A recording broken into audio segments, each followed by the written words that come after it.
Yo, জনতা কি অবস্থা? It was full, so I came back.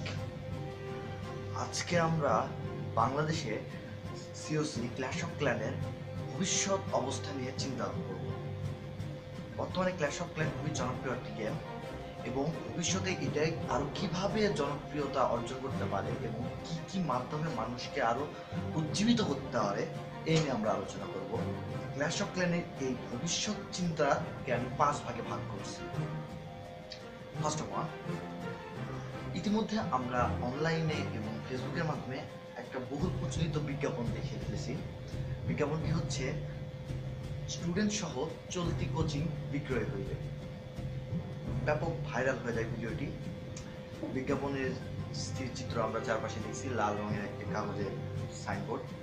ঠিক অনুরূপভাবে ভবিষ্যতেও এরকম বিজ্ঞাপন আসতে পারে যে 8 লেভেল ক্ল্যান 40 জন ম্যাক্সিম প্লেয়ার সহ বিক্রয় করবে।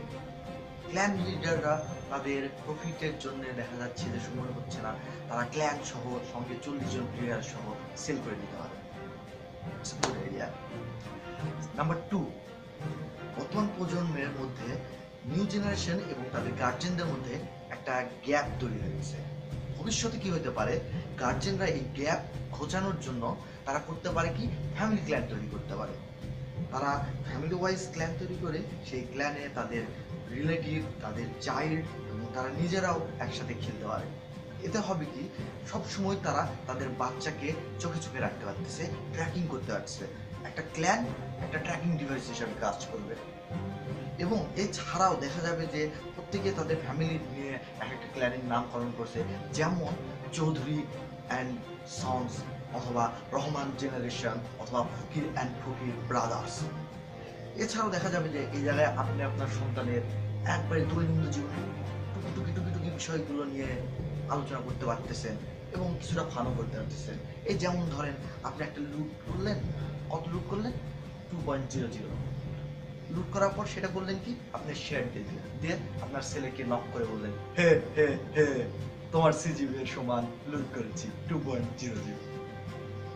Is it funny? It's not funny. Number 3 হচ্ছে এই যে ক্ল্যাশ অফ ক্ল্যানের একটা ক্রেজ, এই ক্রেজটাকে কাজে লাগে মুভি মেকাররা কি করতে পারে, তারা প্রাগৈতিহাসিক কোনো যুদ্ধের পটভূমিতে একটা সিনেমা তৈরি করতে পারে। এই সিনেমাটা অবশ্যই হিট করবে। ওটা 200 বারবারিয়ান আর একজন বারবারিয়ান কিং, জাস্ট ডিফেন্স, মারপিট মারপিট, সেই হিট।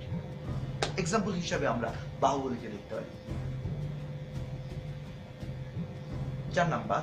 4 নাম্বারের ক্ষেত্রে হচ্ছে যে কিছু বস্তা পচা শো আছে, টিভি শো হয়, কিছু কুইজের অনুষ্ঠান হয়, অথবা আমাদের বিভিন্ন রকম টিভিতে দেখা যায় যে ফার্স্ট সেকেন্ড থার্ড 3 জনকে একই পুরস্কার দেওয়া হচ্ছে, একই জিনিস দেওয়া হচ্ছে, অথবা পুরস্কারের মধ্যে কোনো ভেরিয়েশন থাকে না। এই ক্ষেত্রে হতে পারে কি, যে আপনি পুরস্কার হিসেবে আপনি একটা বেজ আমরা উপহার দিতে পারি।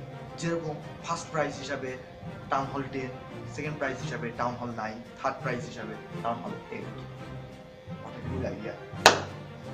এবং 5 নাম্বারে ক্ল্যাশ অফ ক্ল্যানের ভবিষ্যৎ হিসেবে আমি চিন্তা করে রেখেছি, সরকারের উচিত এই গেমটা ব্যান করে দেওয়া। আমার প্রশ্ন হতে পারে, কেন সরকার এই গেম ব্যান করবে? এটা সিকিউরিটি পারপাসে এই গেমটা ব্যান করা উচিত। কারণ সরকার ফেসবুক, টুইটার, ভাইবার সব কিছুর প্রতি নজর রাখতেছে। বাট কেউ যদি আধুনিক জঙ্গি সংগঠন যদি একটি ক্ল্যান খোলে, ঢাকা অ্যাটাকার্স, এবং এই ক্ল্যানের মধ্যে বসে 40 জন তারা প্রতিনিয়ত মেসেজ আদান প্রদান করতেছে, ওয়াখালী attack, Banani attack, Gulshan attack, এটা নজরদারি কিভাবে করা সম্ভব? সো ভবিষ্যতে আমার 5 নাম্বার প্রেডিক্ট হচ্ছে সরকার ক্ল্যাশ অফ ক্ল্যান ব্যান করে দিবে। আজকের মতো এ পর্যন্তই, দেখা হবে আবার নেক্সট টাইম। আর এই ভিডিওর নিচে আমার ফেসবুক, টুইটার, ভাইবার কোনো অ্যাকাউন্ট দেওয়া থাকলো না, কারণ এগুলো সব নির্মাণাধীন। আর কমেন্ট বাক্স খালি, ইচ্ছা হলে দিতে পারে তালি অথবা গালি। বাই দ্য ওয়ে, আমি নাহিদ রহমান। দেখা, টেক কেয়ার।